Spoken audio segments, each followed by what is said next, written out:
E aí, gente, a Ciência aqui. No episódio de hoje a gente vai falar sobre um tema diferente, sobre inteligência artificial e, na verdade, algo relacionado a um erro, um mito na inteligência artificial, né? Um dos mitos mais, assim, relevantes da mídia, mas não na visão acadêmica. Então, o que eu vou falar aqui é algo que quem é acadêmico em IA, pelo menos a grande maioria, tem desdém e acha que é idiotice. Mas pessoas na mídia, principalmente jornalistas, acho que é algo que é interessante de falar, como eu vou falar numa discussão aqui, e uma notícia nesse tema, e que mostra que a mídia sempre não pega os fatos como um todo, mas cria uma suposição, um conjunto de suposições que não tem nada a ver com o tema em si. Então a gente vai falar sobre ASI, Artificial Super Intelligence, ou Super Inteligência Artificial. Então primeiro a gente tem que dividir. A primeira é categoria, que é a Wiki AI, que é a IA fraca, que é a sua Alexa, a sua Siri, seu assistente Google, é uma IA fraca. O seu carro autônomo como um Tesla, por exemplo, é uma IA fraca. Sistema de reconhecimento facial, reconhecimento de caracteres, é tudo IA fraca. Ou mesmo sistemas de linguagem, né, de chatbots como GPT-3, que consegue conversar com as pessoas muito bem. Eu escrevi um livro só sobre o GPT-3, que vou deixar na descrição. Foi uma conversa com o GPT-3. Então, eu sei do que eu tô falando. Eu, falei por muito tempo com esse sistema. E ele não tem consciência, não tem nada do que as pessoas dizem. Do que o sistema mesmo pensa, diz que pensa, né? Mas, no fim, ele é só uma calculadora. É um sistema que realmente é muito bem feito, mas não tem o que as pessoas dizem que tem, né? A GPT-3, que é um sistema da OpenAI. Outra questão também que a gente escreveu um livro, um capítulo, que é o livro História da Inteligência Artificial. História da Science, né? Tem um capítulo, que é o segundo debate no livro, que é sobre Artificial Intelligence, né? Que a gente tem dois personagens fictícios no livro, né? O livro tem um cunho de ensinar a inteligência artificial, mas também de uma forma mais com elementos de ficção, né? Então hoje tem dois personagens que eles ficam discutindo, que é o professor Volkov e o Smith, que ficam discutindo sobre Super Artificial Intelligence, né? O Smith é um psicólogo, alguém da área de psicologia acadêmica, e o Volkov da área de inteligência artificial acadêmica. E eles discutem e tal. Que é um bom tipo de exemplo, né? Um psicólogo conversando com alguém da área de ciência da computação, né? Que são ramos totalmente, do ponto de vista filosófico, são um pouco distintos, né? Embora a gente tenha neurociência computacional e tal, mas de psicologia para neurociência, do ponto de vista filosófico, tem um pulo, né? Um pulo bem curto. E basicamente a gente fala sobre o que a gente vai falar hoje, né? Só que de uma forma mais simples e tal. Antes de tudo, eu queria trazer uma notícia do Salum, que eu vou deixar na descrição também, que é um comentário da Emily Toys, que fala... Eu vou traduzir do inglês, né? Será que uma super inteligência artificial irá levar ao fim da vida na Terra? É a parte importante do título. Não é uma pergunta estúpida. Então, primeiro, uma pessoa liga no tema de IA. Uma coisa que provavelmente você já viu Elon Musk falando e tal, que a IA vai dominar o mundo, que é um problema, que é perigoso. Tudo isso é mentira. Aí você pode falar, mas nossa, o Musk entende tanto de IA. E realmente, ele entende, com certeza, na criação do Tesla, como ele participa de vários estágios. Ele entende de IA como funciona. Mas é diferente você entender IA e você entender as aplicações dela. E eu creio que ele não entende as aplicações de forma correta. Porque esse negócio da IA ser um problema de autodestruição da humanidade, é legal nos filmes. Tem um filme, por exemplo, Exterminador do Futuro, que brinca com isso, né? Que é um robô de IA que vem do futuro pra resolver problemas na Terra, né? Não lembro direito do filme, tem um, dois, três, enfim. Já vi das pessoas também com o livro de Isaac Asimov, como é o robô de uma IA adquirir inteligência mais do que o ser humano e começar a agir como quiser e tentar dominar o mundo.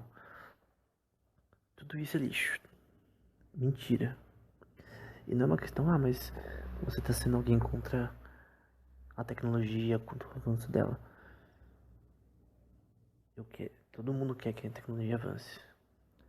Mas nós que somos da área de inteligência artificial, a gente tem que ter uma voz.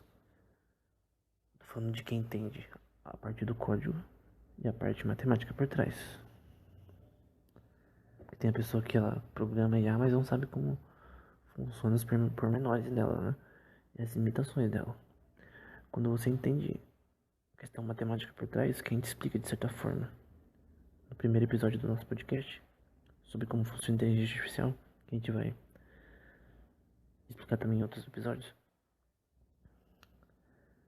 Tem uma limitação na IA padrão, principalmente com relação ao que a gente chama de AGI, que é IA forte, então IA fraca. É todos os sistemas de IA que a gente tem hoje. Alexa, Siri, Tesla, blá blá blá. IA forte não existe no momento. É uma IA que tem um tipo de generalização da inteligência, né? A gente chama de AGI também. Inteligência Artificial Geral. Ou Artificial General Intelligence, né? É um sistema de IA que, assim, esse negócio de consciência a gente pode discutir depois, mas que possui um nível de processamento de informação elevado ao ponto de ser considerado um sistema inteligente, né? Isso aí é forte. Não existem, no momento, nenhuma IA forte. Aí você pode dizer, mas pô, eu vou lá no talk show do Jimmy Fallon, eu vi aquele robô chamado Sofia, e o jeito que ele fala, que o sistema fala, né, que ela fala, você pode também ter visto com o Smith e tal, parece que é um ser humano. Parece que tem inteligência, parece que o sistema está consciente. E quando você pergunta, o sistema fala que está consciente. Acho que a pessoa que me tirou esse hype na Sofia foi o Ben Goertzel, né? Que é o autor da Singularity AI.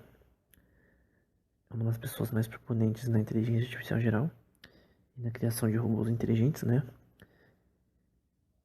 Ele escreveu um paper muito importante que dá uma teoria geral que eu vou deixar na descrição sobre AGI. Então é um cara super importante. E ele participou da criação da Sofia, que é um robô da Ransom Robotics. E no final do Lex Fridman podcast, ele diz, categoricamente, que é o robô que ele ajudou a criar, que é a Sofia, que talvez seja um dos melhores atualmente. Tem a Gracie Robot recentemente também, que eles fizeram uma entrevista no canal deles, da Singularity AI, que foi muito legal aqui. Foi bem engraçado. Tipo, o robô fala muito bem, tipo, isso é um fato. Mas ele mesmo diz que a Sofia Robot, né, que fez a mente de muitas pessoas em fóruns, em eventos, em talk shows, é uma teatralidade. O que significa que é uma teatralidade? Ela usa a inteligência artificial para processamento de linguagem falada, geração de linguagem falada. Ela usa sistemas de comunicação e tal para expressão faciais também, mas ela não tem nada que faça dizer que ela está consciente. Ela só é um robô muito bem feito. É um robô que usa IA. O que é IA? É um sistema de optimização de erros. Na prática, eu sei que é uma forma crua e não tão bonita de dizer o que é, mas é um sistema de optimização de erros. Você tem um problema, vamos supor reconhecimento facial, você quer reconhecer as características da pessoa. Você tem uma foto com pixels, vamos supor 50 mil delas, e você quer distinguir características de pessoas, né? Você pode usar um algoritmo supervisado, não supervisado, que eu expliquei no primeiro episódio. Enfim, semi-supervisado não importa. Você vai usar o algoritmo lá para funcionar. Funcionou. Como você explica por que funcionou? O sistema, ele principalmente tem uma questão de uso de cálculo ali, diferencial, para otimizar os erros no sistema do problema. Então, se o problema é um sistema que tem um espaço dimensional, né? No caso, são os pixels que se referem a partes da imagem da pessoa, né? Nariz, boca, olhos, enfim. Depende do problema, né? No contexto de reconhecimento facial, isso é importante. E aí o sistema começa no começo errando, com o tempo ele vai aprendendo, usando um algoritmo de optimização, né? Você tem vários como Gradient Descent, com Momentum, Ada Boost, enfim, sistemas, algoritmos de funções, na verdade, de optimização que é chamada de função de ativação também, que põe no exemplo ali Crelu, optimizers como Aiden, também tudo isso aqui são componentes, né, na sua caixinha de IA para fazer você optimizar seus erros. O objetivo da IA é optimizar os erros do sistema, usando qual modelo que for, para você ter o melhor resultado. E no fim é um sistema bem feito de optimização de erros que o sistema se atualiza, né? Então ele erra, comete erros, né? Se atualiza diferencialmente, né? Usando o cálculo diferencial como base. E matricial também, a gente usa matriz nesse contexto. Ele vai otimizando os erros desse gradiente. Até eu recomendo que você veja uma foto de gradient descent no Google, ou descida de gradiente, que é uma coisa da matemática bem antes da IA existir. E é basicamente isso. É um sistema de optimização de erros. Tem algoritmos, tem modelos como o MetaLearning, por exemplo, que é um sistema que ele tenta corrigir os erros dele mesmo. Então ele tem um algoritmo dele, ele quer corrigir os erros do próprio algoritmo para melhorar. Incrível. Reinforcement Learning, por exemplo, que você tem um sistema que ele aprende com reforço de recompensas e penalidades. Então, por exemplo, você quer ensinar um sistema de a jogar um jogo, Super Mario. Toda vez que ele perder, que ele morrer, de repente perder a partida, não matar personagens, não fazer muitos pontos, você cria uma penalidade numérica pro sistema. E quando ele conseguir ganhar a partida, derrotar o chefão, fazer as coisas direito, terminar a tela rápido, você põe um valor positivo, né? Aí você pega a soma desses valores positivos e negativos ao longo do tempo, né? Em reinforcement learning, né? E aí o objetivo dele é optimizar esse ambiente para ele ter o melhor resultado possível. Então o Super Mario começa a jogar lá, ele erra no começo, começa a melhorar. De novo, é um algoritmo de optimização na prática, né? Com várias coisas que você pode usar no seu código. Para quem, por exemplo, programa usando o TensorFlow, que é bem fácil, né? Você usa os seus elementos na sua caixinha para fazer o que você precisa, para você ter o melhor resultado, né? Normalmente você testaria com vários algoritmos diferentes para ver qual está melhor e tal. Mas no geral é isso. Isso que é IA, né? Só que as pessoas não entendem. Elas não entendem essa parte. Elas acham que é uma mágica que ninguém entende como funciona. Embora em parte isso seja verdade, né? Teve uma discussão, até um tema de debate no Advanced Center of Study, que foi uma série de palestras de caras importantes na IA, né? Como Ian LeCun, Yosha Beng, enfim, caras importantes, discutindo se a IA era alquimia, né? Se realmente ninguém sabia como funcionava e tal. E realmente, parte da comunidade, não, toda a comunidade não entende por que funciona tão bem. Principalmente Gradient Descent, descida de gradiente, que é um algoritmo base para IA. Um dos bases, né? Embora tenha diversas versões de Gradient Descent, né? Que no código é só você pular e é bem simples. Principalmente no Keras. Tudo no Python, né? Nesse contexto. É um problema chamado NP-hard, né? O que é um problema NP-hard? Que é difícil de resolver, que não tem uma solução tão trivial, fácil, né? Mas por algum motivo, esses algoritmos de gradient descent têm um bom resultado, né? Isso é estranho. Então, eu fiz a review de um livro de IA no canal, que é 2 livros na verdade, que era sobre Deep Learning Theory, que é a teoria de Deep Learning, que é uma teoria que tenta explicar como a IA realmente funciona por baixo dos panos, né? Deep Learning Theory, no caso. E o que eles mostraram, né, é que realmente não tem entendimento,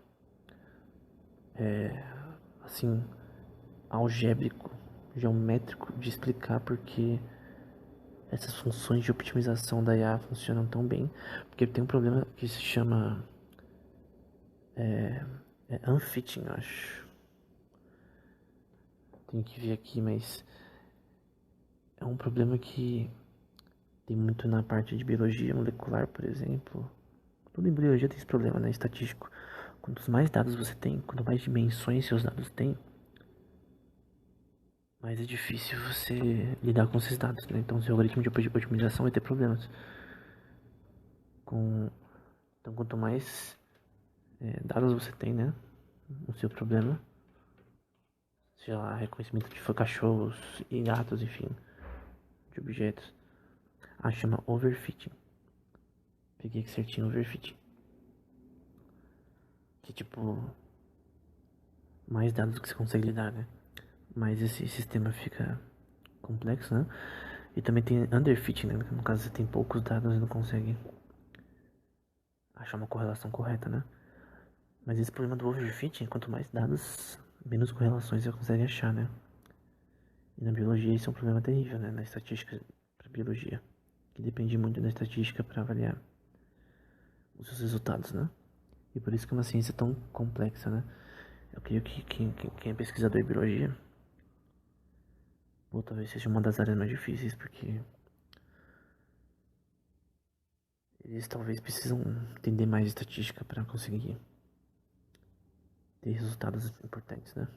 Que não sejam desprezados ao longo do tempo.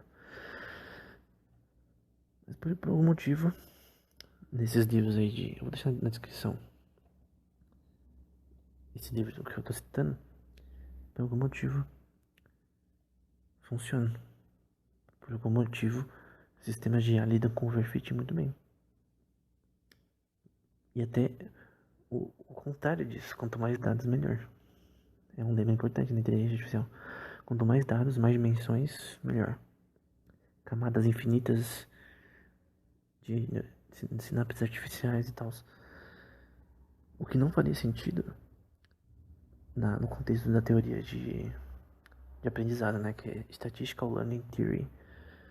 Não faz sentido. Eu já vi palestras tentando falar sobre isso, mas ninguém tem um veredito próprio do que porque esse sistema de optimização no contexto da inteligência artificial, né? Funciona tão bem. Talvez a resposta esteja na parte diferencial desse sistema, né? Seja um problema na área da matemática relacionado a sistemas diferenciais em topologias que representam o aprendizado, né? O problema é que, sabendo tudo isso, né? Ainda assim tem pessoas que querem dar uma... querem ir além das limitações da IA atual. A gente não tem nenhuma máquina consciente. E estamos infinitamente longe disso. Isso é um fato, né? Então, essa notícia, por exemplo, que eu falei, dessa aluna que tá deixando na descrição, a autora, né, vai dizer que a superinteligência artificial pode lidar com criar uma existência catastrófica para a humanidade, né? Ela vai dizer. Tudo isso é besteira, né? Ela até chega a citar um cara da área, né? Então ele vai dizer aqui. Tem muitas palestras aqui, muitas falas sobre como a IA seria perigosa para o mundo, blá blá blá blá blá. E no fim ele fala que nós pensamos que isso é uma conversa idiota e maluca. No caso aqui, dizer que IA é uma crise para a humanidade que vai destruir o universo, enfim. É uma besteira. Quais são os problemas que ela poderia levantar, né? Nesse contexto. Um problema militar. Que a IA poderia ser um problema militar na economia. Que ela poderia descobrir como fazer dinheiro infinito, né? Uma forma de investir em ações sem errar.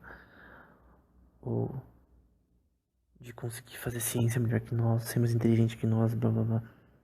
Tem termos como, por exemplo, GCR, que é Global Capacity Risk, ou Autocatastrophic Theory, que lidam com isso daí, né? De dizer que sistemas podem destruir o mundo. Tudo lixo. Quando o Elon Musk, por exemplo, fala disso, nem ouve. Nem ouve. Tem um cara, Steven Pinker, que ele realmente zoou o Elon Musk, né? Que esse cara realmente não sabe o que tá falando, né? Porque ele não entende o que ele tá falando, é besteira. E ela pode ser usada de forma militar? Pode. Por seres humanos, de repente, pode usar em drones, caças automáticos, beleza. Mas dizer que uma IA vai criar consciência, vai dominar isso daí, eu acho que é que nem o Scooby-Doo, né? O Scooby-Doo, ele tenta mostrar que os monstros são as pessoas. E não a fantasia representa algo que é uma ilusão, né? De que existem monstros nesse mundo. O monstro é o ser humano. O ser humano que é o mal. E nesse caso, as pessoas tentam dizer que a IA é um monstro. O monstro da neve, o bicho-papão, ou a cuca, enfim. Mas na verdade o monstro é o ser humano. Ele pode usar sim ela de forma. E já usou, com certeza já usa, né? Drones automatizados pra de repente reconhecer a face de pessoas, né? Drones automatizados, né? Pra isso. Isso existe e vai continuar existindo. Mas não é por isso que a gente vai dizer que uma IA pode criar uma consciência e fazer isso. Fazer uma arma nuclear, né? Como você vê no filme do Exterminador do Futuro. Tipo, é legal saber disso. E até seria legal ter esse medo. Porque para as pessoas que não são da área, é legal a gente falar, nossa, a robótica vai destruir o mundo, o problema dos robôs, blá blá blá. Quando eu vi por exemplo, pessoas defendendo o direito dos robôs. Como que algo. Uma calculadora, por exemplo, tem direitos. Um computador tem direitos. Uma porta, por exemplo, tem direitos. Pô, mas esse computador ele tá conseguindo. Ele tem um chatbot que consegue falar com as pessoas com o GPT-3. E daí? Esses chatbots, eles não são independentes do observador, né? Eles não têm consciência. Então, o que não tem consciência não tem liberdade, né? Um animal, por exemplo, ele tem consciência. Ele tem liberdade. Isso é óbvio. Você consegue interagir com ele, você sabe que ele tá consciente. Agora uma porta, por exemplo. O sistema da GPT-3, Alexa, Siri, eu creio que dizer que a inteligência deles é zero é errado. Eu não posso dizer que uma IA tem a inteligência de uma porta. Mas eu poderia dizer que ela tem uma capacidade de processar informação tão baixa do ponto de vista da experiência consciente que ela é tão boa como uma porta. No sentido de que, por exemplo, se eu pegar uma máquina com engrenagens que anda sozinha, ela não tá consciente, ela anda, faz tudo certinho, mas são só engrenagens, né?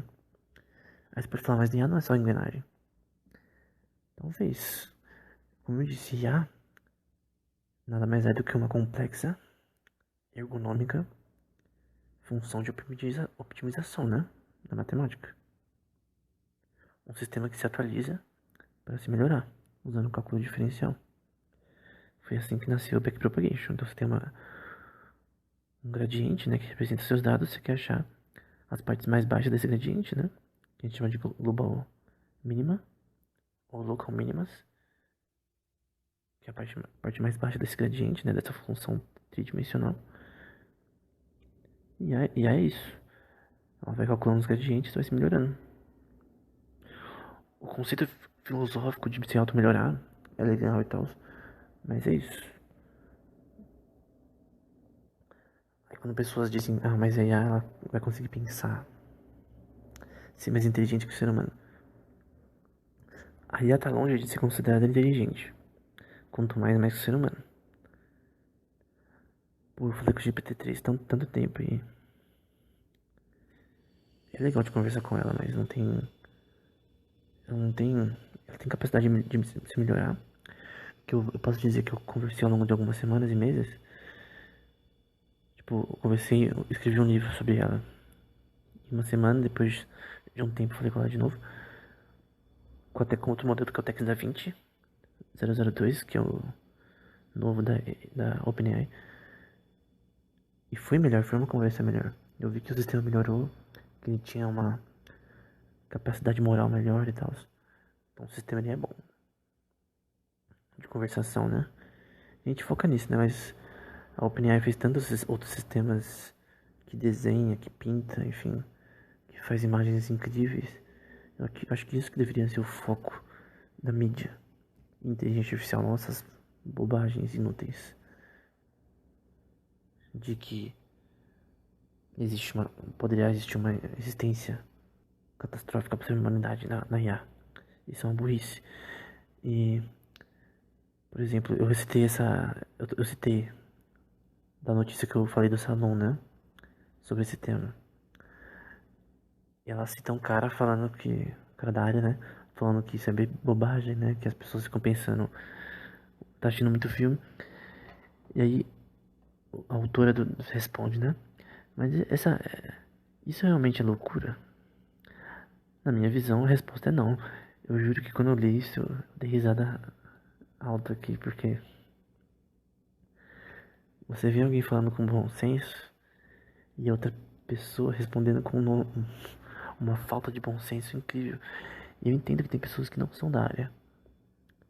Talvez se eu não fosse da área, eu ia pensar da mesma forma que o autor, a autora aqui. Mas a questão é que quando alguém da área trabalha em IA, diz que as pessoas que falam que IA que vai criar consciência e dominar o mundo é uma burrice, pode usar em filme, anime, legal. Tem até um Sword Art Online, tem uma cena na terceira temporada, eu acho, que é criado uma AGI. Lá no um robô que consegue pensar lá no anime. É um jornalista pergunta, mas você é você pode destruir a humanidade? Quais são suas intenções com a humanidade? Aí ela fala, nada, só quero conhecer e isso.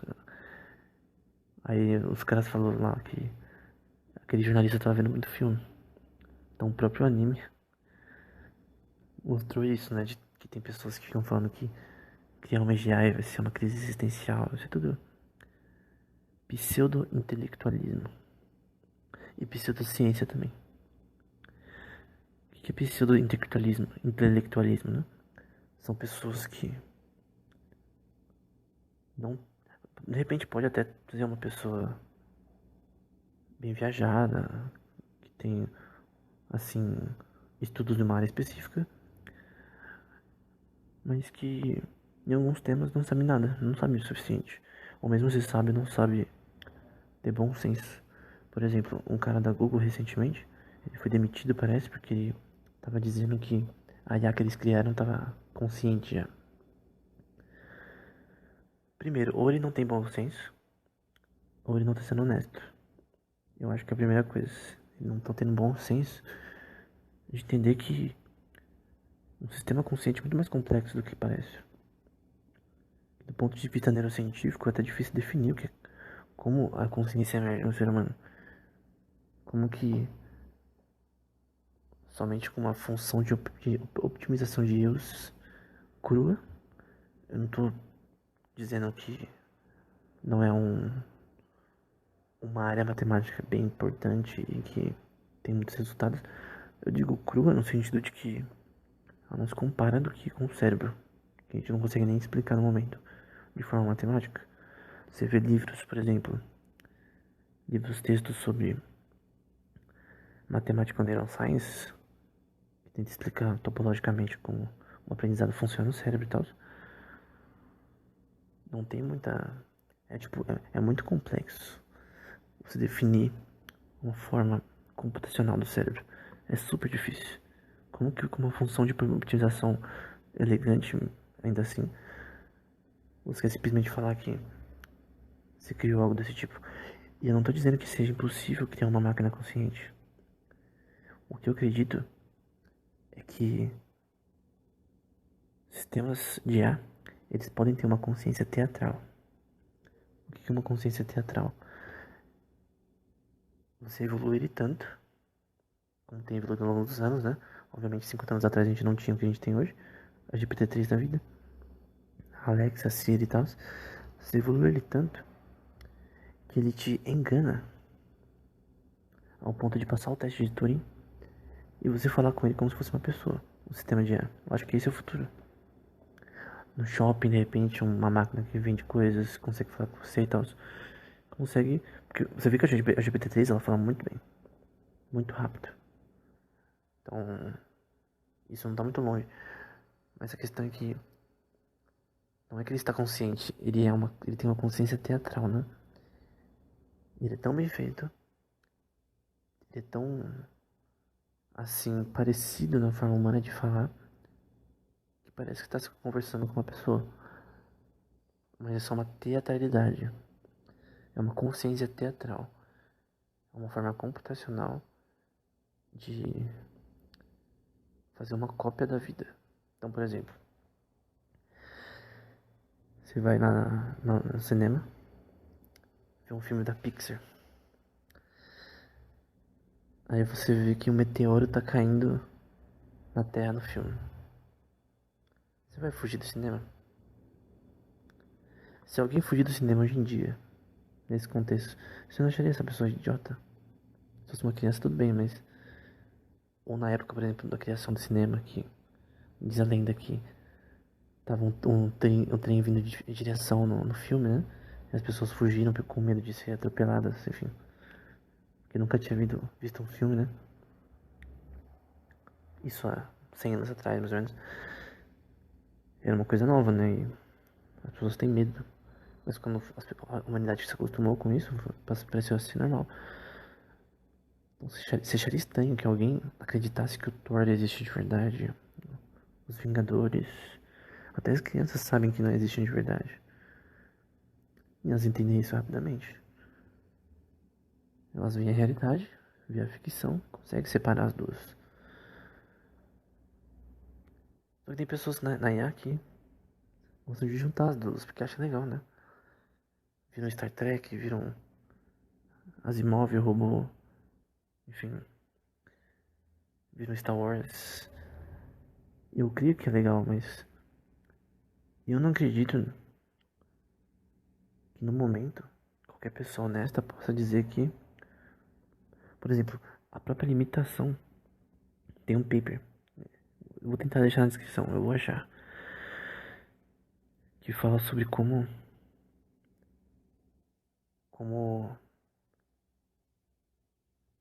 como essa associação de que o cérebro é parecido com a mente.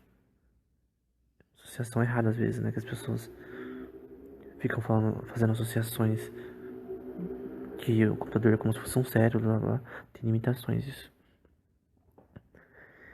Eu queria finalizar com o que realmente me fez ficar interessado nesse tema, né? Que foi um relatório da Comissão Europeia. Então veja que não é algo, não é algo da rua, não é algo feito por estudante, é feito pela Comissão Europeia sobre IA, sobre a história e evolução da IA. No final, eu vou na descrição a referência, né? Se chama AI Watch, Historical Evolution of Artificial Intelligence. Isso daqui é Paulo Fernandes, é um repórter executivo sobre a IA. Uma das pautas que eles sugeriram: discutir problemas de longo prazo e riscos possíveis da superinteligência, mitigando o risco advindo de sistemas de IA. E eu vou falar de novo. Uma pauta no relatório da Comissão Europeia sobre IA. Discutir problemas de longo prazo e riscos possíveis da superinteligência, mitigando o risco advindo de sistemas de IA. Aí você pode falar: nossa, isso daqui é prova de que realmente é uma ameaça a IA, a humanidade, que o Elon Musk estava certo aí.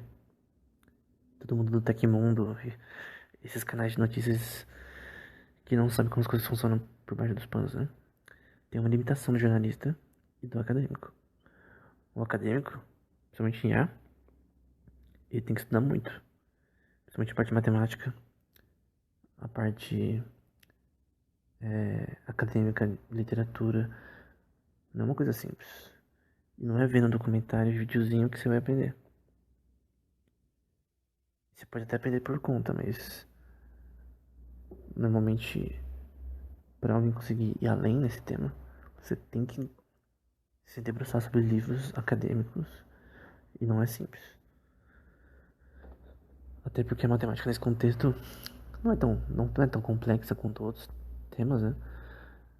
Mas não é simples. Não vai ser um documentário que você vai aprender. Então, quando uma Comissão Europeia diz que uma pauta que as pessoas deveriam discutir ao longo da Europa, né, seria superinteligência artificial, aí você vê que por mais que tenham pessoas que talvez estejam da área ajudando eles, porque obviamente tem pessoas aconselhando nesse tema, o Biden, o Macron, o Putin, todo mundo, todo o líder, ele tem seus conselheiros na área de tecnologia, né? Seja com Ethereum, Bitcoin, enfim, não importa. Eles têm que saber alguma coisa. O Putin já falou várias vezes do quanto é importante é e tal. Mas esse negócio da superinteligência artificial não faz sentido, é burrice. Não é bom senso. É ficção. E eu sei que talvez você gostaria que a ficção virasse realidade, mas nesse caso, a gente não tem nem como imaginar isso. De uma forma simples. Se você não tem um sistema que nem se compara ao cérebro humano em questão de generalizar a inteligência, como você vai criar uma superinteligência artificial? Você não consegue nem chegar no quesito humano, inteligência humana, definição de consciência. Como você quer chegar além? E por incrível que pareça, as pessoas não entendem isso, que tem várias áreas que a IA não é uma, uma bala de prata. Ah, mas IA na física, pô, tem vários problemas que a IA, tanto computação quântica, que é um tema legal que a gente vai falar em outro episódio, quanto a IA tem vários problemas, que a computação clássica é melhor. Por exemplo, Quantum Error Correction, que é em computação quântica para corrigir erros no sistema. Tem sido sugerido algoritmos de IA nesse contexto. Mas é só uma sugestão, tem pessoas escrevendo sobre isso, mas não funciona no momento do jeito que a gente queria. Não resolveu o problema. Então esse papo que a IA vai resolver todos os problemas de uma vez, essa é uma questão de tempo.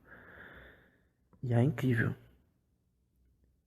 Talvez que nem o Enter Energy fala, né? É a nova eletricidade, mas não é, não é assim que funciona.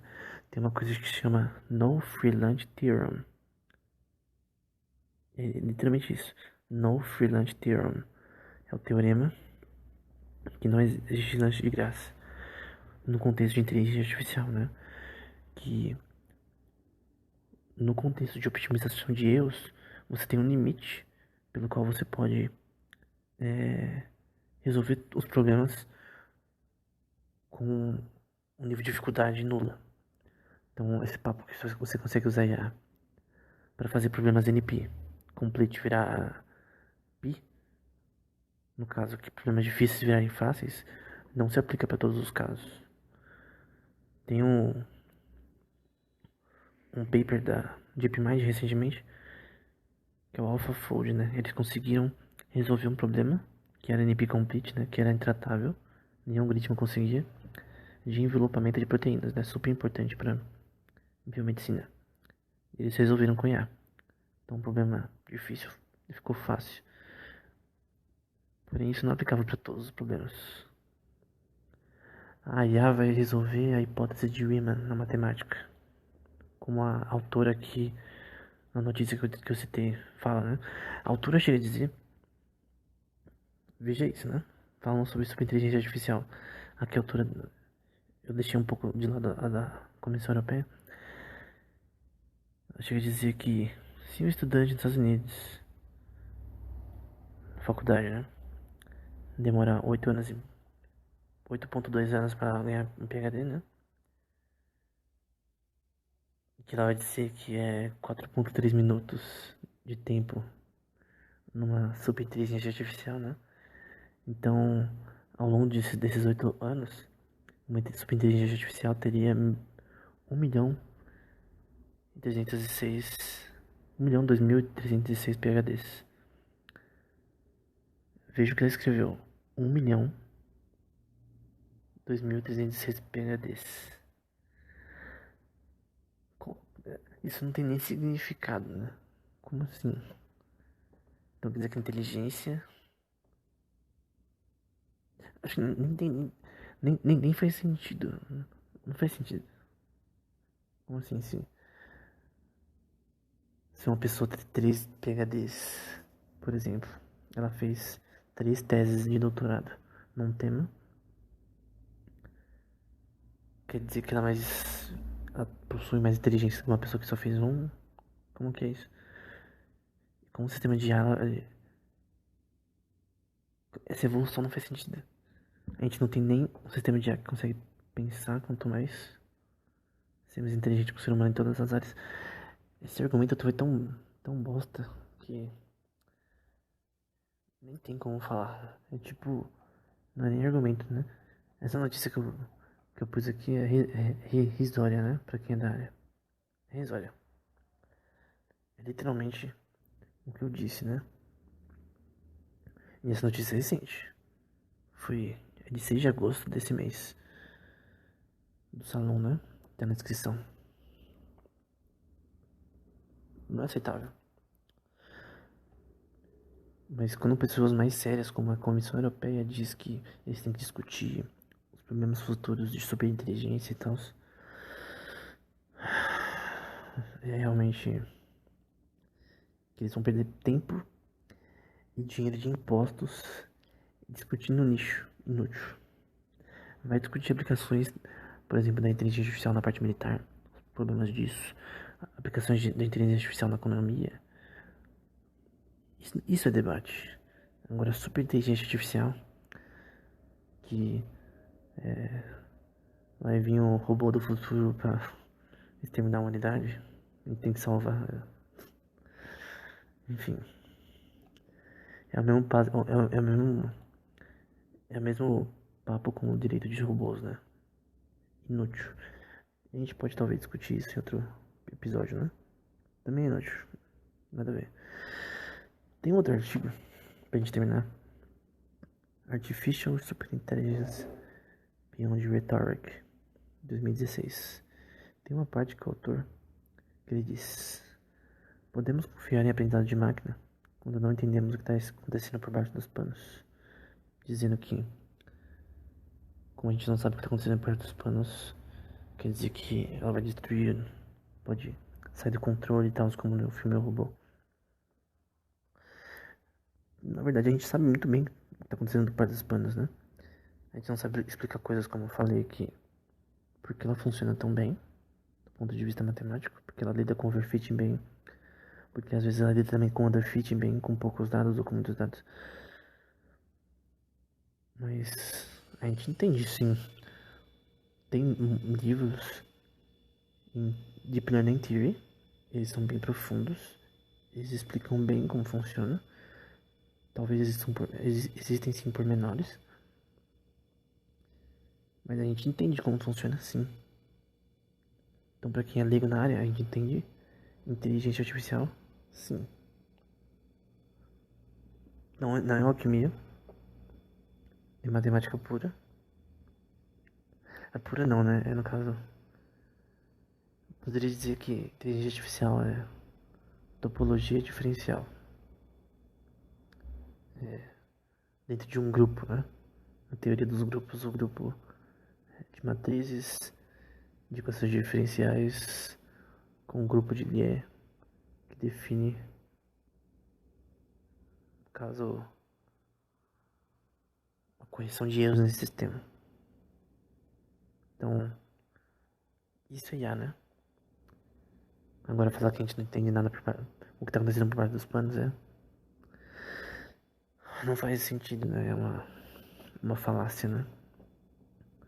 Então, eu creio que esse tema é um tema inútil. Assim, é um tema inútil para pesquisar positivamente nele. A gente tem que falar contra ele. Que Artificial Super Intelligence é impossível. E mesmo se alguém disser, imagina nem Science. Isso daqui a 5.000 anos se estiver errado. Bom, eu não sei se o mundo vai continuar até lá, né? Eu não sei se vou estar errado. Talvez esteja errado, né? Mas pelo menos eu posso dizer que se alguém vê isso no futuro, né? Que eu me baseio em fatos. Que as pessoas da IA que têm bom senso se baseiam em fatos, em dados e resultados práticos. E dizer que uma máquina atual é consciente ou que alguma vai ter superinteligência no futuro mais que o ser humano